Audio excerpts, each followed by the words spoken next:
Kada, this is your star, Kada Via Lorica. At ngayon makakasama niyo ako dahil may panibagong mission kayo ako dahil nandito ako ngayon sa Vivo Concept Store dito sa SM North EDSA 4th floor. Kaya naman alamin natin yung aking mission today. Let's go! Ayan mga Kada, kasama natin ngayon ang store manager dito sa Vivo Concept Store sa SM North EDSA. Sir, magpakilala ka po sa ating mga Kada. Ako po si Akiro Lumanog, store manager ng Vivo Concept SM North EDSA. Ayan. Kaya naman, Sir Akiro, hindi na kami makapaghintay, lalo na yung mga Kada natin para malaman ano ba talaga yung mga bago sa Vivo ngayon. Actually, we have marami kaming promo ngayong holiday season dito sa Vivo Concept SM North EDSA. Yes.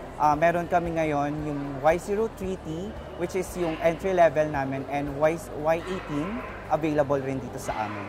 Actually, meron rin kaming bagong labas 3 days ago, yes, which is yung Y19S na we have 3 colors available. Wow! 3 days ago lang mga Kada, hindi talaga nagpipigil yung Vivo sa pag-release ng mga bagong upgraded smartphones. Tsaka balita ko dun, sir, meron kayong ilo-launch ngayong December 15, di ba? Yes po. Actually, meron kaming bagong ilalabas this coming December 15, which is the X200. Yun na yung bagong series ng Yes Vivo. po. Bagong series po ng X series.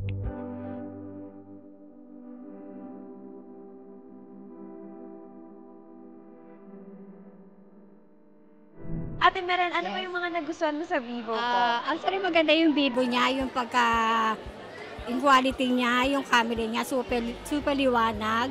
Tapos yung gig niya, yung RAM niya. Tsaka matagal po siya malobat. Kaya Vivo talaga yung binibili ko from now on. So, kahit gamit na gamit, Yes, ang ganda ng kahit battery na din. overnight mo siyang i-charge, hindi siya masasabog or anything na ibang, katulad ng ibang cellphone. Sir King, ano ba yung mga nagustuhan niyo sa Vivo? Po, unang-una po, matagal siya malobat. At saka pangalawa po, malinaw po yung camera.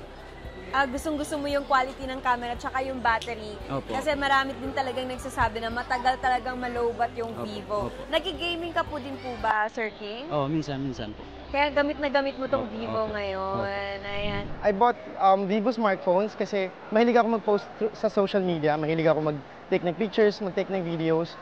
So, nagustuhan ko sa kanya yung mismong camera ko. Pinili ko si Vivo kasi dahil sa RAM, napakataas ng RAM na ito. And then pagdating sa browsing, hindi siya naglalag.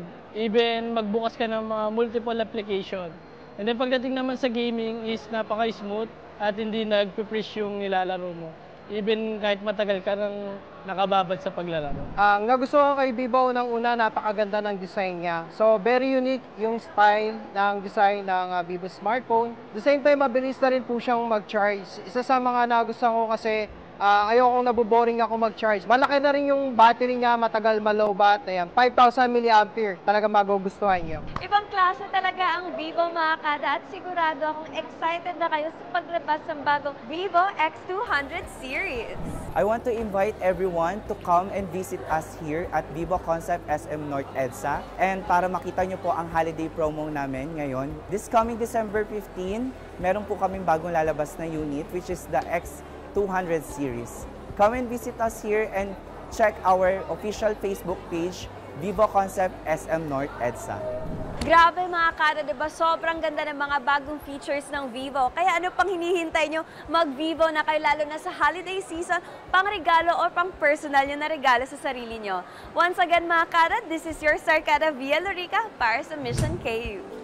Mga Kanet 25, this is Pia Guanyo Mago. For more Kada Umaga updates, please click the subscribe button and follow us on Net25 social media pages at Net25TV and at Net25 Entertainment Facebook page. See you guys. Bye!